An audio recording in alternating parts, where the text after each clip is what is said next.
29th meeting. Does anyone want to move to approve those minutes? Is there a second? I'll second. All right, all those in favor? Aye. Aye. Aye. Opposed? Minutes are approved. Next, I'll turn it over to Mike, going over Johnson Drive project elements, the survey that we did with the community. It looks like this. There's 8 pages. And Bill, why don't you just go ahead and take that packet right there. Multi-talented. Well, I can't see. And there were 10 questions. The first 2 were address, name, and it allows you to kind of throw out those people that, will just tend to go in there. So if it looked like a legitimate address, I didn't try to verify the name. But anybody that was like Popeye or Barney, Oh, yeah, you don't get to count. Very funny, but you don't get to count. 90 respondents. 15 of those actually came in terms of written ones, either that night in which people filled out surveys, or they came to City Hall, and we had about 5 people that did that, where they actually came to City Hall, got a survey, and filled it out. And then we would input it for them.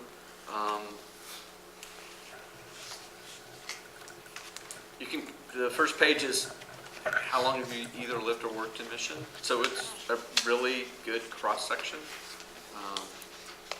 Both the second largest number was more than 25 years, and the first was less than 5, which is typically what we saw in our census in 2000, where we have a lot of people that are young and new to the community, and a lot of people that have lived here a long time. Do you shop on Johnson Drive? Second page. 97.8% say yes, they do. It surprised me that anybody that doesn't shop on Johnson Drive would want to fill out a survey. But there's always somebody. And then you always have the one that skipped that question. I didn't know. What's interesting, what you're going to find really interesting is the question that nobody skipped, which I would have guessed would have been the question that people would skip. So it's just simply, do you shop on Johnson Drive? If you answered yes to the previous question, on average, how often do you shop on Johnson Drive? So 1 to 2 times a week is the most common answer. 3 to 4 is second. More than 5 is the last in terms of 8 people that said that they did it. Interesting, you would have thought that there's 2 people that didn't pick any of this, but they had selected that they did shop on Johnson Drive, which is kind of odd that you would skip the next question. This is the one that I would have guessed that people would have skipped. To get to Johnson Drive businesses, which was an open-ended, so I would have guessed that people would have skipped that question. Well, I do all these, so I'm not going to pick any of them. I was surprised that walking was that high. I would have guessed it represented 10%, but it's actually a little higher. I can tell you who the 2 bikers are because I see them come by City Hall every morning. Martin Michael from Millhaven, Michael Bay, who you can meet at Hy-Vee in the morning at about 8:15, drinking coffee, talking to a couple of his buddies, and then he rides the trails. Is he in his 50s? I think I know. I think he was in that focus group, maybe. Yeah. That sounds familiar. Yeah. So he's a big rider. And then there's a couple that lives in Countryside, whose name escapes me, who ride to Hy-Vee to get their groceries almost daily. So there's always 2 or 3 people that will say that they actually ride their bike. Next question: should Johnson Drive, North Lamar, and the surrounding area be accessible to people who walk and or bike? I would have thought that there would have been more no's, just based on some of the questions and concerns I heard that night on October 27th in terms of, this is really a car-centric area and we want it to focus on cars. But it seems that everybody believes that walking and or using a bike is important to the area. That sort of surprised me, that it actually came in that high. I'm surprised. Mayor must be pleased. Should Johnson Drive and the surrounding area be improved? Um, Everybody seems pretty strong in believing that it should. Now remember, we didn't ask them what. We just had these drawings and said, this is what it could look like. And that's the thing that I always, tell people. We didn't define it with dollars. We defined it with pictures. So when you're looking at pictures and you're looking at the area, the tendency would for this to score really high, I would expect. As you put numbers on it, my guess is you're going to find that will flush out in terms of what people preferences might be. I'm kind of surprised at that. I figured that people, some of them were just irritated enough, but that they know we don't want to do anything. That's sort of what I thought. Yeah. I thought it would be biased towards just no. Who should pay for the improvements along Johnson Drive? 16% said the city or taxpayers should, and we actually put taxpayers. The private sector, about 10% said that the private sector should, and 75% of them said that it should be both the city and private sector, that it should be a partnership, that we should both be involved in funding the improvements along Johnson Drive, which is probably the expected answer.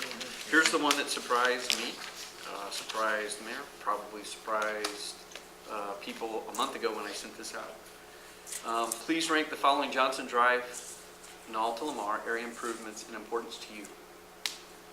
And you had to pick a very important and important. You couldn't have two very importants, so it's not like you could pick streets and crossings and city market and shops. Yeah, they were all very. Yeah, you had to pick and you had to rank as you were scoring.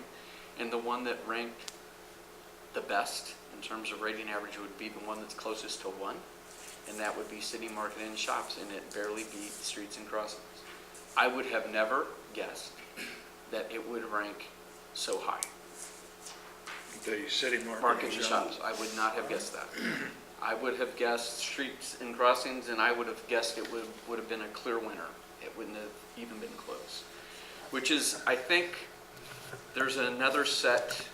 I have some minutes in here from October of 2002, and you can kind of look at what Hyatt Palma did back then and provided results back to the Planning Commission. Then the Planning Commission held a public hearing and talked about a mission downtown action agenda. I think what you will see back there, which is no different than what you see here, which is no different than what we saw in the design guidelines, is that people want a walkable downtown that has amenities that you can walk to. So if you believe that that is truly what people want, then these survey results then sort of mirror that, that perception that we have at meetings where people always tend to vote for that as a high-ranking priority. That surprises me. I would have guessed streets and crossings would have been, it wouldn't have been even close, but we're kind of on the right path according to this. What we've sort of identified as one too. The other thing is gathering places in plaza it was clearly separate from everything else. Sidewalks and trails even ranked fairly well. I mean, if you look at, sidewalks and trails and you took the important and very important, well, that's 43 for sidewalks and trail, 46 for streets and crossings, and 47 for city market and shops. So those really are grouped together in terms of the results. This is just a Survey Monkey. This is just a map that we are visiting that we placed on the wall at the community center and then had that meeting. So it doesn't represent a scientific sampling of the community, but it does represent those people that wanted to participate. And I would say just scrolling through the names, it's a fairly accurate representation of the community. There's a lot of businesses that participated in the surveys online, and I will tell you some of them picked some of the things that others might not believe they would pick, which is kind of interesting. So those are the survey results. When we get to talking about the working or the planning calendar for next year, what I'm suggesting that you might want to consider and ask the city council is to actually expand the community survey that we did and maybe take some of those elements and go out and actually see, you know, if we do a scientific survey, do we get the same results? Is it the same support for these types of issues in the community that we saw in this survey? It may or may not be. I would have thought that our transportation utility fee and all the angst that it had created in the community would really have affected this much more than it did. And it really didn't in terms of what people, I think, want to see in terms of changes in that downtown district. I think everybody believes it needs to be invested in, and I think everybody believes that streets and that city market are the priorities for that corridor in terms of generating business and just making it work better as a downtown district. So that's sort of the survey results. The next is, this was a handout that I had at that open house. And this is, if you remember, in September I broke down all the funding elements and I said, you know, we have to start sort of ranking these so that you understand where we're at. In the case of Johnson Drive, as it stands today, that's fully funded by the time we get to it. And when I say by the time we get to it, it's if we started planning now, we wouldn't be to construction until 2013, because it takes that long to get STP and bridge funded projects approved by KDOT. More than likely it would be 2014 because you have to also secure easements. There would be a lot of permanent easements related to utilities that we would probably want to get, especially if we started moving utilities into a corridor. So they're likely going to be in places where they're not existing, so we would need easements. As Bob can attest to, the easements in a right-of-way through that section are all over the place. Bob goes all the way out into the street. Actually, about a foot and a half into the street. Yeah. Get up to Town Topic. The city actually owns all of the parking lot around Town Topic. That's city-owned parking. So when you start looking at that corridor, there's not a real nice line down each side of the street. It's sort of everywhere. So my guess is when we get to easement acquisition, that's going to be fairly difficult in terms of the amount of things that we're trying to move and adjust and account for. So it would just take longer because of the easements that are required. But as it relates to that street and the funding of that street, we're fully funded on it. Rock Creek Park improvements, we're going to use City Special Parks and Recreation to actually do some of the grass and tree plantings, take down that, what I would call berm that we have along there, bring it back to grass and trees and tie into the Cap Fed property. We actually have the ability to now blacktop that. We actually save money on the contract for Rock Creek, and we have a change order into KDOT to allow us to extend the blacktop where that's currently gravel all the way to the Cap Fed property. If we have to move it later on, while asphalt's expensive, I think the asphalt makes the path much nicer. One of the problems that we're having is people driving on it. We caught a school services or whoever the people that have the bus actually drove a bus from Outlook to Woodson on it, which is really hard to do if you've ever seen the power lines back there. But they actually, it was a small bus, they drove it all the way out. Why? No idea. Just because it was there, I guess. I could, I guess. They thought it was some new shortcut they found, and Oh really, dear. it's not that. It works for a while, but not quite all the way. So that section will start getting cleaned up in the spring of next year. Cap Fed has continued sort of the light motif that we used on the east side of Knoll into their property. So they've actually used the same light fixtures as they moved up to their property, with the idea that at some point when we start, you know, finalizing what that corridor between Knoll and Lamar looks like, you just continue that up. That's also the same light requirement that Tom Valente has for the gateway.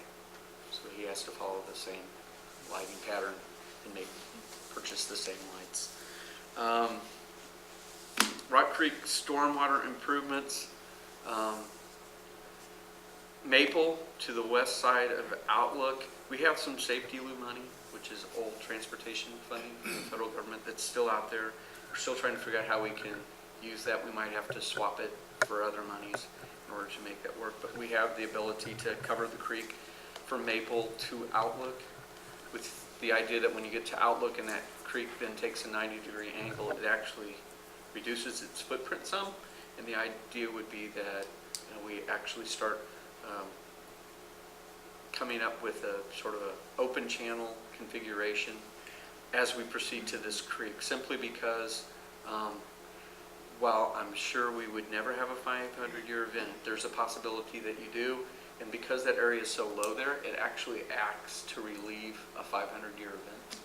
That's why all those houses through there flood. So the idea is, how do we work with those houses that are going to flood in a 500-year event with the proximity of that creek, especially when you see how close it is to the apartments.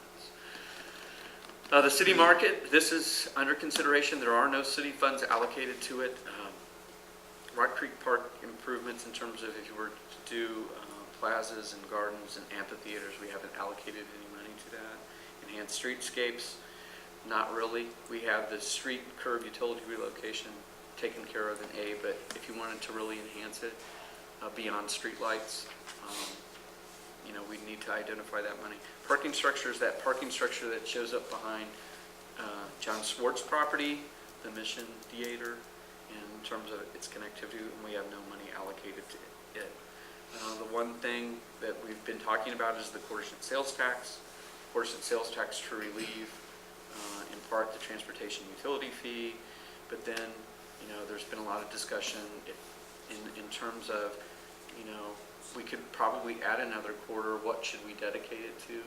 I will say there's a park and recreation group that says maybe pools and more trails, and I will tell you that there's an equal number of people that believe that, if we were to have an additional quarter-cent, that if it was dedicated to a city market, that would be something that the community should consider.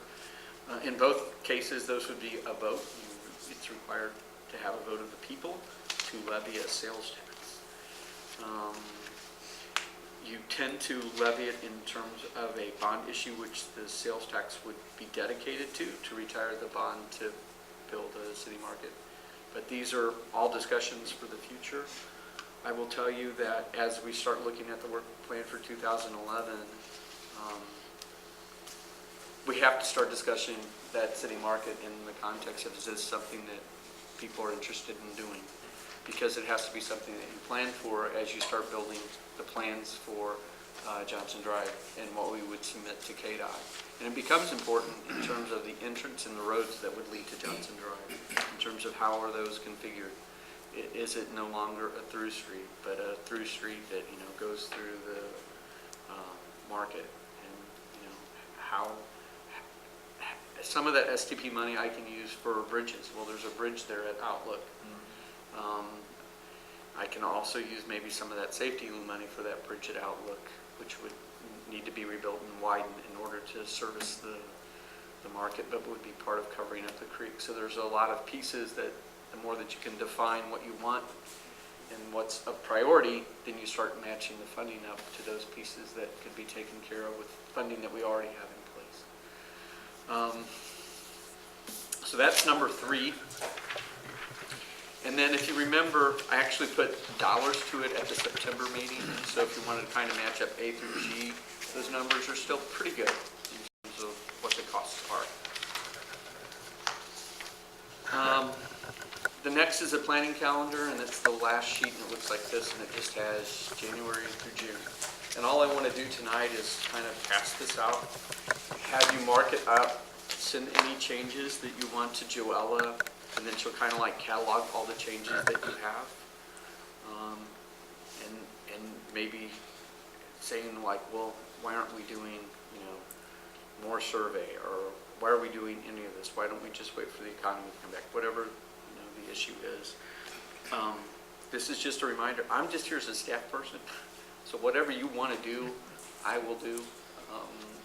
It's the same role that I have with the city council. Once you sort of put me and give me the direction, then that's what I'm going to go do. So don't be afraid to task me or to say, great list, Mike, but I don't like it at all, and I want to change it. Then just talk to Joella. Here's what I came up with. In January, we would update, have amendments to this in terms of things that, this committee's going to work on. I think it's always nice to take what you're working on to the city council so that they have a heads up as to what it is that the Downtown Visioning Committee is looking at. Johnson Drive improvements, we really need to start talking about calendar. And when I talk about Johnson Drive, I'm talking about the street, the curbs, the inlets, driveways, utility relocations, all the things that relate to the improvement of that street. The city market area and the development, what are the next steps? Is it basically jumping down to February and, let's do a community survey that talks just about the city market? I don't know that there's a lot of benefit to be derived by talking or asking people, do you think we should fix Johnson Drive again? Because I think you're always going to hear yes. And I think we'd just be wasting our money asking the obvious, which is fix it. So would that be a more scientific survey with the Correct. consultant? Okay. Yeah. We would probably use ETC Institute, which is what the cities and counties around here use. And they have a direction finder survey that they recommend to cities to do every 2 or 3 years. And we haven't done it for 3, so it would make sense. And then they can customize the survey if you have specific questions. And then they will actually come to a meeting, say, okay, what are you trying to find out?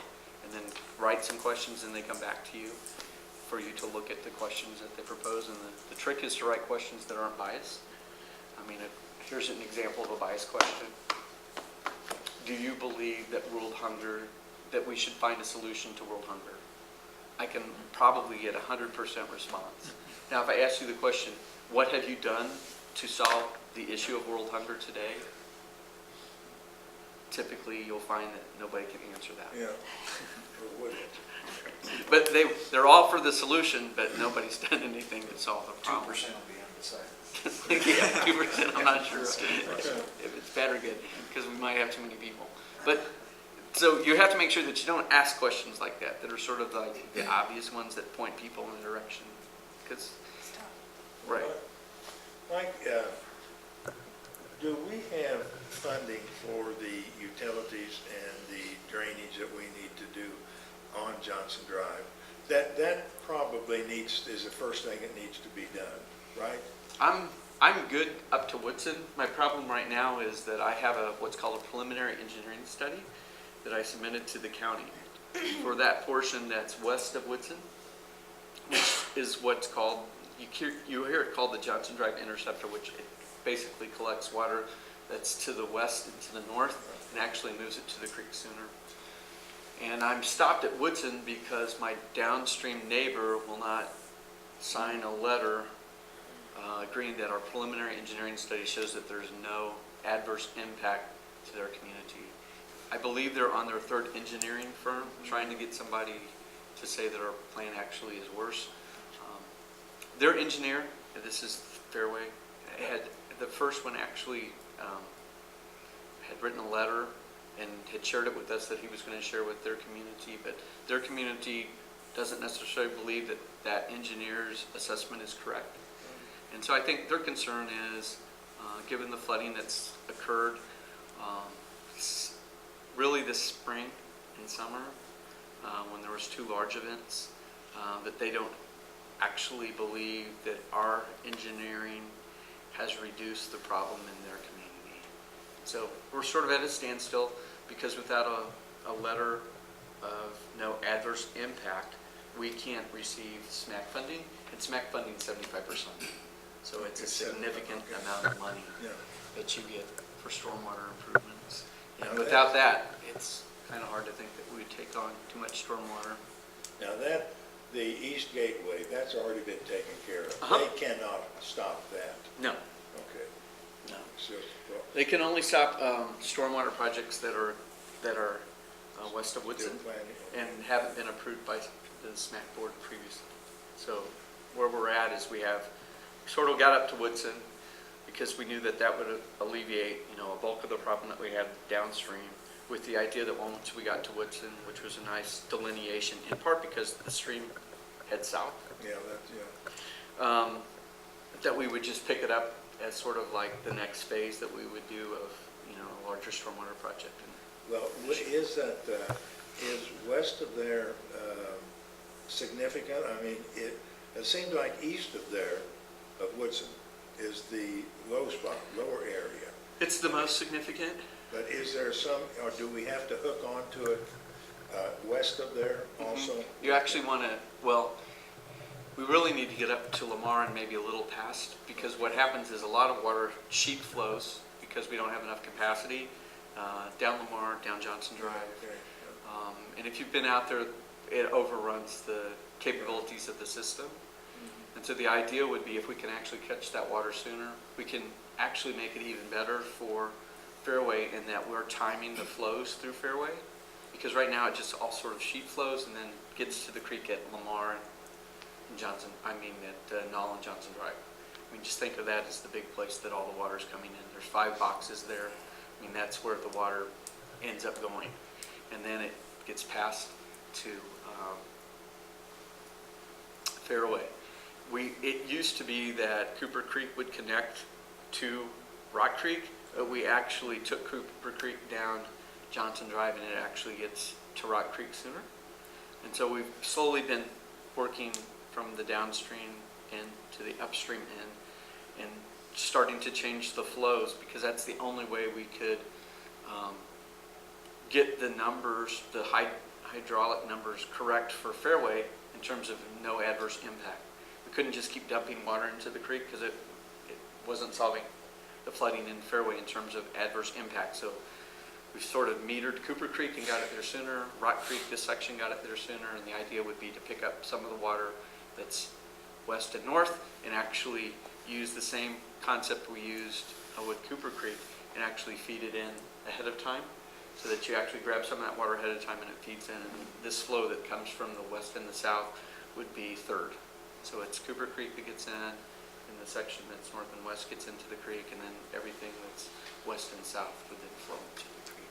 So if you get the timing right, then you alleviate the peak flow in Fairway, and they're able to sign off that it doesn't have an adverse impact on the community.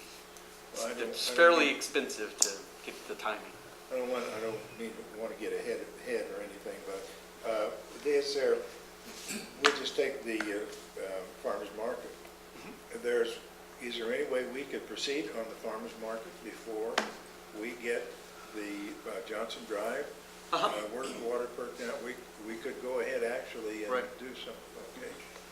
Yeah, because the way the water works, it actually uses the sump on Woodson. Woodson actually goes like this and then goes up to Johnson Drive.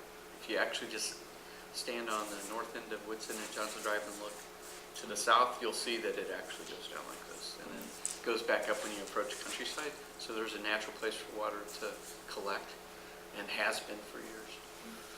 And the object is, if you can get rid of more surface that's sending water, it also helps. So this is just a first cut. Any changes you want to make to it? I put a community survey in February. You can move it up. I think the one issue that I went back, because I looked at our resolution from last year, and it talks about redevelopment and getting the right businesses.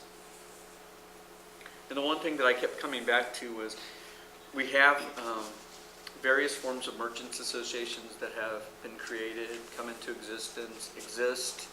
If you read this, you'll see that Bill Cowden talks about one that he was forming in 2002, which I think was the one that was formed to do the coupon book. It sort of morphed into doing the coupon book. But I don't know that organization really, the one described in these minutes, actually exists. I think the one that exists, the one that I know about, is the one that you've been working with, Sharon, in terms of... I think that's the only one going right now. Everybody else just quit. Yeah, and so the one thing that I will tell you I think that's important is, because I think it's important in terms of there's a clear voice, is to have some type of merchants association. Now how it's formed and how it's funded, I don't know, but I will tell you that the one thing that it becomes difficult for city staff, and I know it becomes difficult for city council members is there's a lot of voices, and you're not sure which voices are representing who, and which groups are represented. Are you representing all merchants or a group of merchants that are between, these two streets and this particular address? Because some of the issues that merchants might have that were talked about in October 2012 or 2002 were issues that were in the West Gateway about zoning and, the problems that they had in terms of getting property rezoned because of where they abutted to neighborhoods, which are not the same problems that you have down in this downtown corridor. Zoning typically has not been the issue that we're confronted with down here. The issues typically are, things being torn up, needing to be repaired, vacancies in some of the buildings. How do we, generate sufficient business clientele to support those businesses that operate within the corridor? So I put it in here as simply a placeholder that at some point probably need to discuss it again, because I think it would make a big difference in terms of representing a shared vision or view of the corridor. And it becomes, I think, very powerful politically in terms of getting the city council to act to fund things that are maybe important to the merchants in that corridor. One of the things that I've sort of penciled in on my community development committee is, as you're working through January and February, I'm trying to make sure that whatever you come up with as a work plan, I have as a resolution in February. And then as that work plan is being developed, I'm going to have to be able to allocate money to it in terms of surveys. It means that we'll probably have to reallocate part of our 2011 budget to those issues, but we'll find out how to do it because I believe it's that important.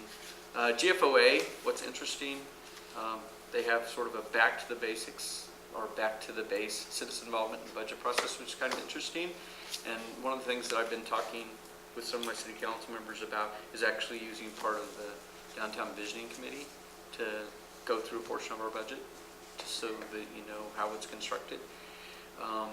What we're finally seeing, and it happened a long time ago in Australia, is I think you're actually seeing serious considerations of consolidation of services or people sharing services that we haven't seen in a long time in this area. And I think it offers some potential for us in terms of savings that maybe we can find in our budget and allocate towards a city market. Because if the city market is important, I have to have an operating budget to fund it, as Bob would tell you. And I have to fund it out of existing resources, and the best way to find existing resources are finding things that I can share with others.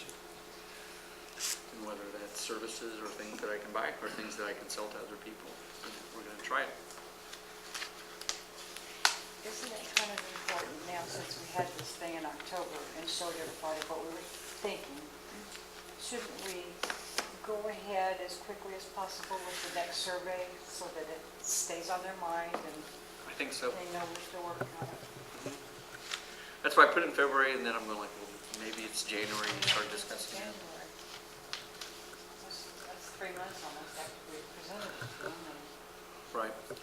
And then if it becomes something that is, really important, and this committee wants to recommend to the city council, the sooner that I can have, let's say, and I'm just playing this out as a scenario.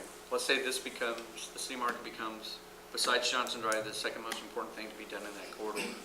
If that's the case, and let's say that we were trying to identify funding, and let's say sales tax, as an example, was the source that we would use to fund it, I have to be fairly confident that whatever number that generates is something that Ron says you can build. So I have to, at some point unleash Ron to say, okay, take this concept and take it, not to, get it almost to final, what this is going to be, so that I can actually, know what the costs are. Because without the costs, you're just kind of, you're just guessing as to what it could be.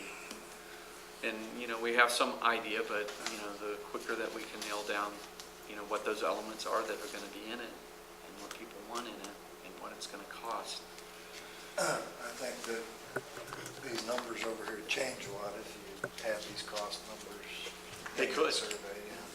'Cause I had several people at the open house ask me about this sheet, and I said, there's no cost on it.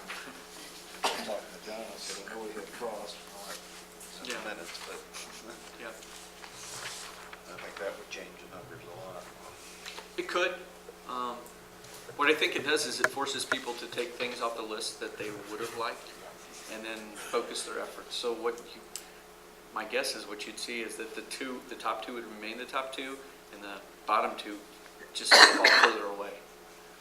You'd find plazas and stuff falling just further away.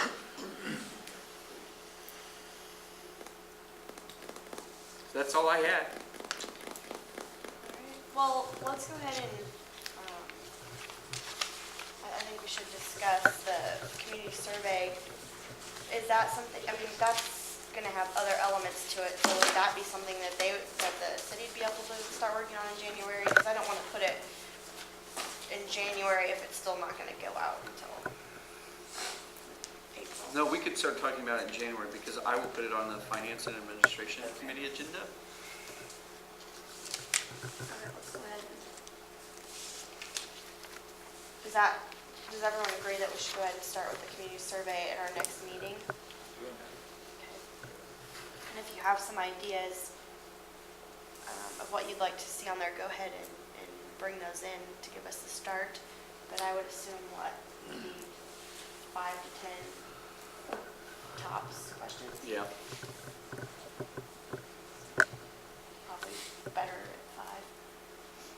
If we don't use or think about using a sales tax to fund the city market, what are our other options for money on that?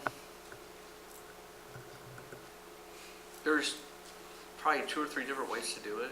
One that would be somewhat inventive and different is,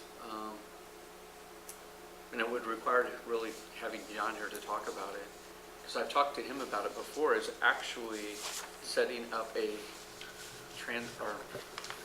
tax increment financing district over existing businesses and saying, we believe these to be the base values. If we make these improvements, the value of the property will go up. That improvement in property value could be dedicated to help pay for the city market. So it would be like just on our particular businesses? Yeah, so while property values are going up, you would know that that incremental increase in value is going to pay for an improvement in the area. It's no different than what you would see a large-scale developer do. Another thing that you can consider, I would tell you that it has to be driven by the merchants. And Bob's familiar with them. They're called community improvement districts, where you can levy your own sales tax and you can dedicate it to a particular. Capped down on sales tax. Reading that the other day, they think 10% is that threshold. You get that 10%, people are gonna say, Yeah. we're done. Could be. That's what that indicated, And yeah. we're there. Unless the state reduces their 1 cent. That's not gonna happen anytime soon. I don't know. I seem to hear. I think they're serious about it. I don't know that the whole 1% will go away, but my guess is it could be a half. Yeah. It could be half of it going away. Things have looked better for the state. I mean, just from what I've read. I see where they got some money from casinos.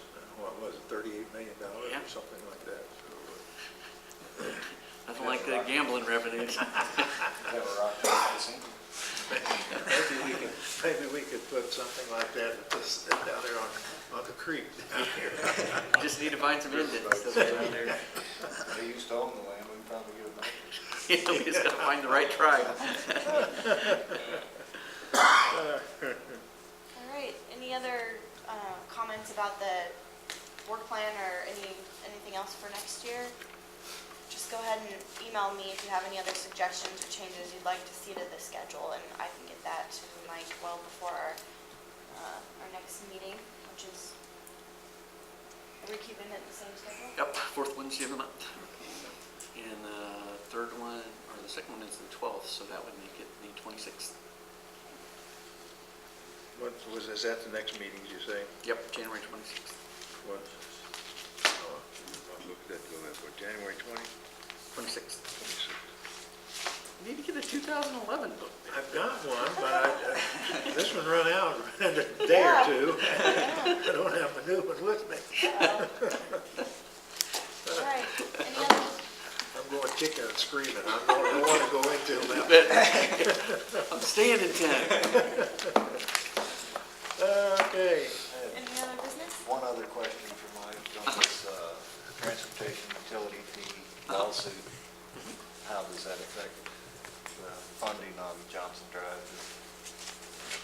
Really doesn't. Since it's 3 years, into the future, there's going to be some resolution. If the resolution is we don't have it and we trade it out with sales tax, well then sales tax is the source. I don't know if we're wasting our time if funds get tied up. No. The interesting thing about the lawsuit is that the remedy or the request is that we reimburse the St. Pius and the First Baptist Church.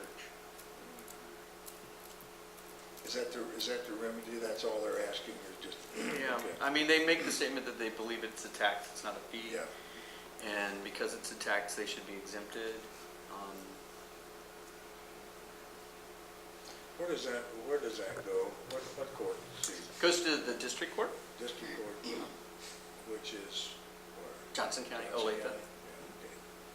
Are there others, like the churches, that could get on this same idea to be reimbursed? It would have to be people that are exempted from property tax. Your nonprofits. Yeah, and the problem that, one of the problems is that there's already existing fees that are on the property tax bill. So, then the question becomes, why should this one be exempted, but stormwater utility isn't, sanitary isn't? Sanitary is based on equivalent dwelling unit. It's a similarly constructed fee as our transportation utility fee. Stormwater utility fee is similarly constructed. Yeah. And so the question is, why would you grant an exemption in this area and not in the other areas?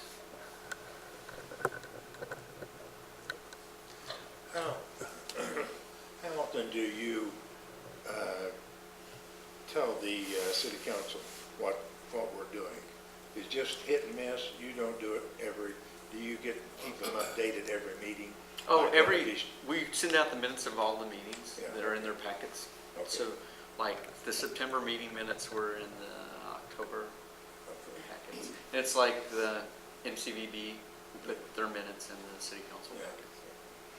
But having resolutions is really helpful because it sets out a work plan.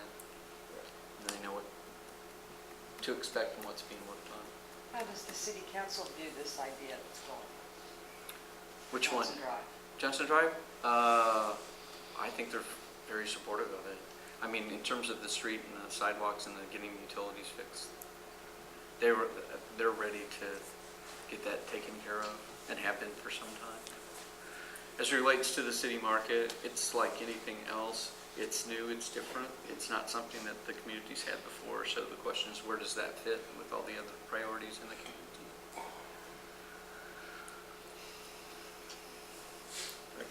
I can feel some resistance about it now. I think in time, I think that'll all kind of lie down, but Yeah. there'd be some resistance to it now. If we see something at the gateway, Yeah, that's what. Yeah. if it's not an empty promise again this year. Well, I'm Based on the encouraged. amount of work I'm doing, I don't think it is. Well, It looks encouraging this time around, it really does. well, I'm encouraged because Some we got some local Yeah. money in it too now. We got two guys, and with some money, with some bucks, and I think that, that's what's encouraging me on that thing. But the retail's been dropped drastically now Yeah. in the project.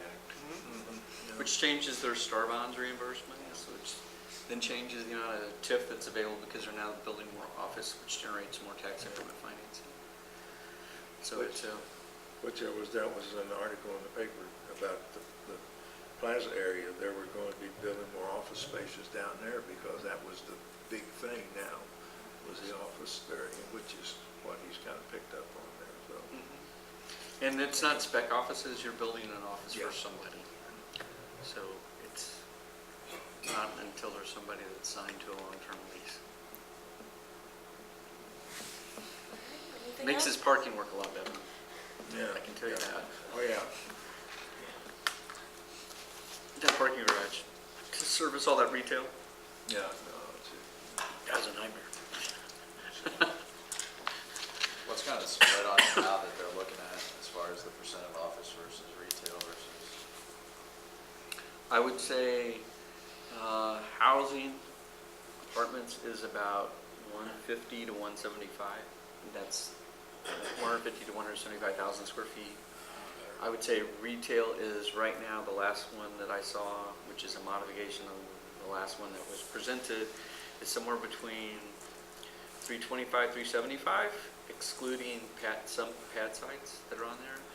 And then there's probably 400,000 of office Still a hotel. in a hotel. Yeah. I notice this in apartments, not condominiums or, yeah. that's different. Yeah, there's no condominium market. Condominiums aren't so. No. So they're gonna offer market rate apartments. Anything else? Someone wish to move to adjourn? So moved.